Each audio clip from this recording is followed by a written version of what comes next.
My brother invited us to live with him and promised that we wouldn't have to worry about paying rent or bills. I'm Maya, and I work in finance. My husband, Charlie, is a car mechanic. We live in the house where I grew up, though my parents don't live there anymore. This house is actually part of our family business, where my dad used to be the CEO.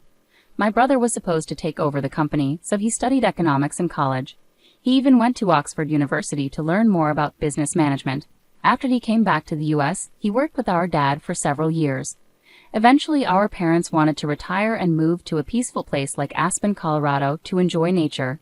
They gave the company to my brother and passed the family home down to me, their daughter, so my husband and I decided to live there.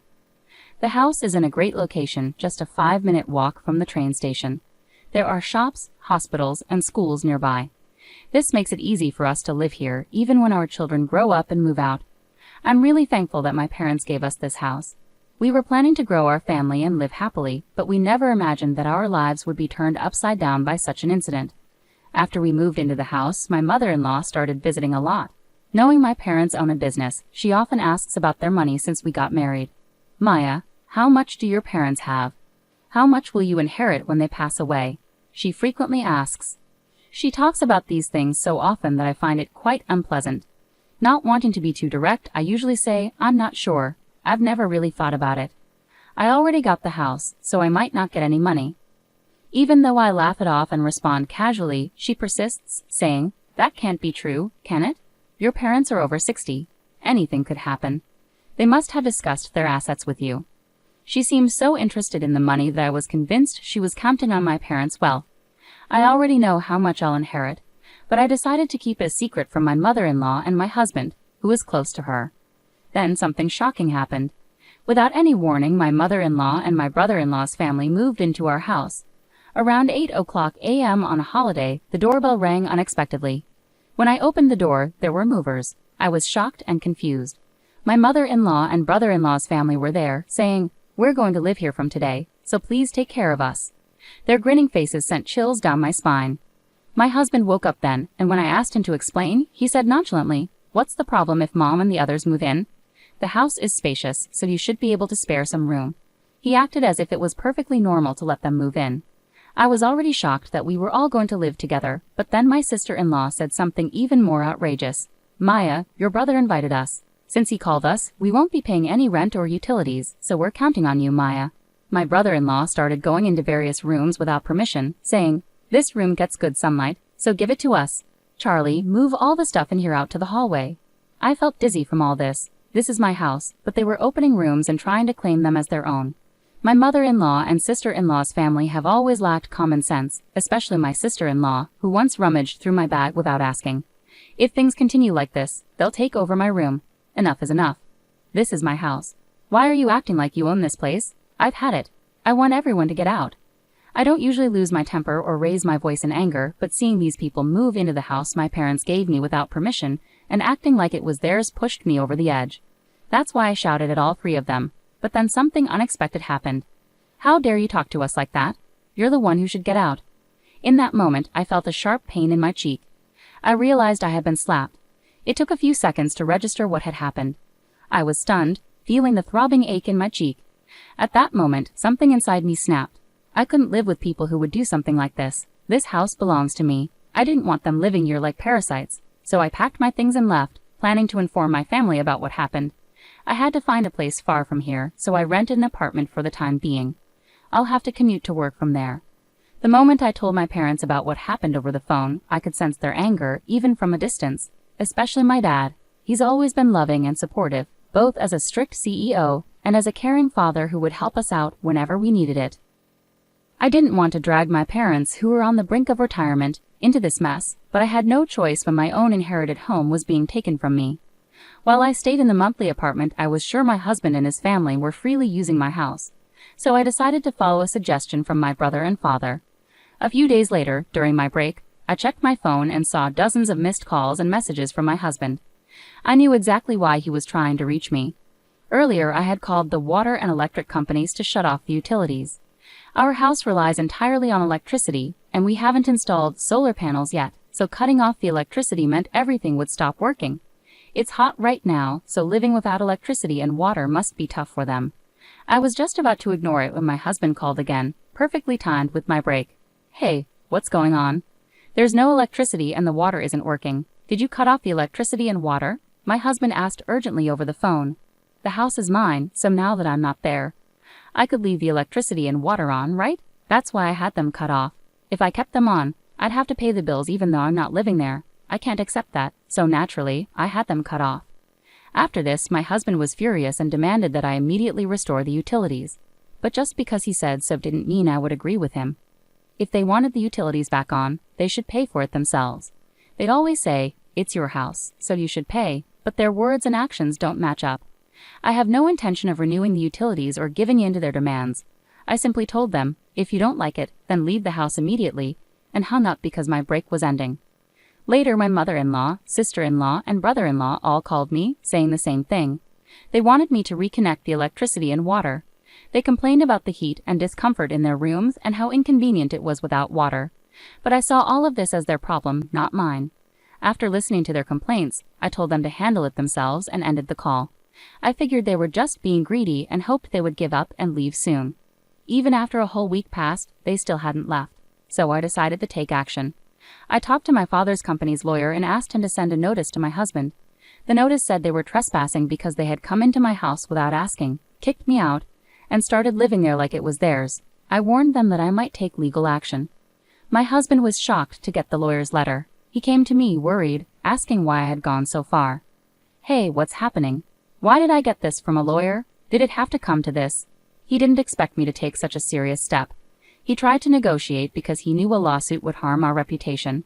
They wanted to avoid lawyers but also wanted to keep living in my house. I understood his thoughts perfectly. However, I couldn't accept their proposal, so I didn't give in to my husband's pleas. My husband got really angry and shouted at me over the phone, forgetting he was at work. He demanded that I stop and give up on involving a lawyer. His yelling didn't bother me. Instead, it irritated me more.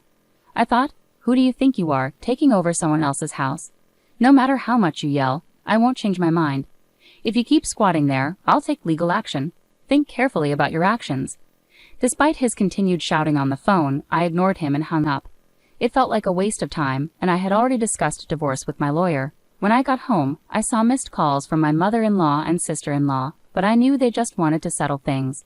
To avoid more distractions, I blocked their numbers. After my husband's family finally left and I settled into my own clean house again, things began to feel more peaceful. The divorce proceedings went smoothly with the lawyer's help. I arranged for a house cleaning service to make everything spotless. Living alone in a rental apartment during this time was comfortable, but being back in my own home felt like the best option. The house needed some repairs here and there, so I started thinking about renovations. My father recommended a good contractor, and I began discussing plans with them. Living independently was so freeing. I could lounge on the sofa without anyone scolding me. I could eat whatever I pleased without anyone commenting. As I enjoyed this new chapter, unexpectedly, after 3 months, I received a call from my ex-husband. At first, I didn't recognize the number and ignored it. But when the calls persisted, I reluctantly answered. Instantly recognizing his voice, my mood soured. We had agreed through our lawyers to avoid contact after the divorce. Why was he calling now? Changing his number just to reach me seemed odd and unsettling.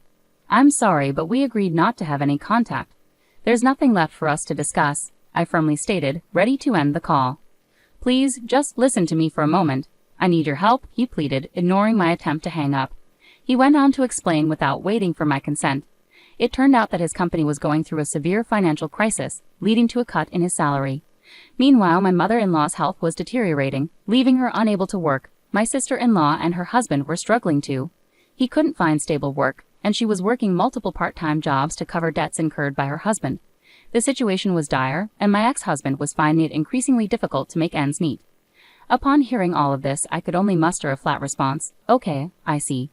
After all, they had invaded my home without permission, taken over, and then tried to force me out. It was simply unbelievable. I felt no connection to people who could do such a thing and had no sympathy for their plight. Even if you tell me all this, it doesn't change anything. It's your family's problem, and you need to figure it out yourselves. There's nothing I can do, I asserted firmly. My ex-husband became even more desperate. Please don't say that. We're in serious trouble. We won't even have enough for rent or food soon. Remember, we used to be a family. Please, I'm begging you to help us, he pleaded, his voice trembling with emotion. I couldn't be swayed. When I faced difficulties, my ex-husband and his family offered no support. Instead, they looked down on me.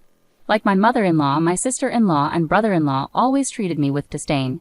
They mocked my simple appearance and traditional beliefs, telling me not to visit because they claimed my old-fashioned ways were rubbing off on them, disregarding how hurtful their words were. My mother-in-law exacerbated matters by pressuring me to have a baby immediately, insisting on strange herbal remedies, arranging unnecessary doctor's visits, and spreading rumors among the neighbors that I was infertile. Looking back, there wasn't a single positive aspect to my marriage. My ex-husband, once kind before we wed, transformed into a puppet controlled by my mother-in-law after our wedding. On the first day my mother-in-law barged into our home, I happened to be out for an appointment. She complained tearfully to my husband. I wanted to see Maya, but she wasn't here. I want to be friends with Maya. I'm sad. After hearing his mother cry, my ex-husband immediately sided with her without hearing my perspective. She claimed she wanted us to get along, yet whenever we met, she would openly criticize me. Whether at home or in public, she'd loudly say things like, "My son seems to have lost weight. Is your cooking so bad he can't eat properly?" My sister-in-law and brother-in-law joined in, laughing at me as well. Dealing with people who behaved this way became unbearable. No matter what they said now, my feelings toward them wouldn't change. "I can't help you all," I declared, "so I'm ending this call now. And please never contact me again." With that, I hung up and blocked their new number. Knowing my ex-husband, I anticipated he might try to reach out again, so I decided to change my phone number that weekend. But before I could, the four of them broke the agreement made with our lawyers. At 11:00 p.m., they showed up at my doorstep, demanding to be let in. "Open the door. Take care of us. We're family. You owe us." They banged on the door, shouting without any regard for the late hour. "Hey, what's going on at this hour? Please go back home. You're disturbing the neighbors," I urged as I approached the door. They seemed poised to force their way in, so I attempted to reason with them through the intercom. But they ignored me completely, banging on the door and creating a commotion. Dealing with their reckless behavior left me feeling overwhelmed. I considered calling the police when I heard sirens approaching from outside. Apparently, a neighbor had taken action. Upon hearing the police sirens, the group assumed I had called the authorities and tried to flee. However, they were surrounded by onlookers, making escape impossible. The responding officers escorted them to the police station. I was questioned about the incident and provided a full account of what had transpired. News of the incident quickly spread throughout the neighborhood, and it reached a coworker of my ex-husband's who was among the bystanders. By the following day, the entire office was aware of the situation. Already struggling due to a pay cut, my ex-husband faced additional consequences as the company took action. He lost his job and could no longer afford his apartment rent. Financial strain caused rifts in his relationships, even leading to his sister's family parting ways with him. Now Charlie lives in public housing with his mother, juggling multiple part-time jobs to make ends meet. Even his mother has taken on part-time work in a desperate bid to earn money.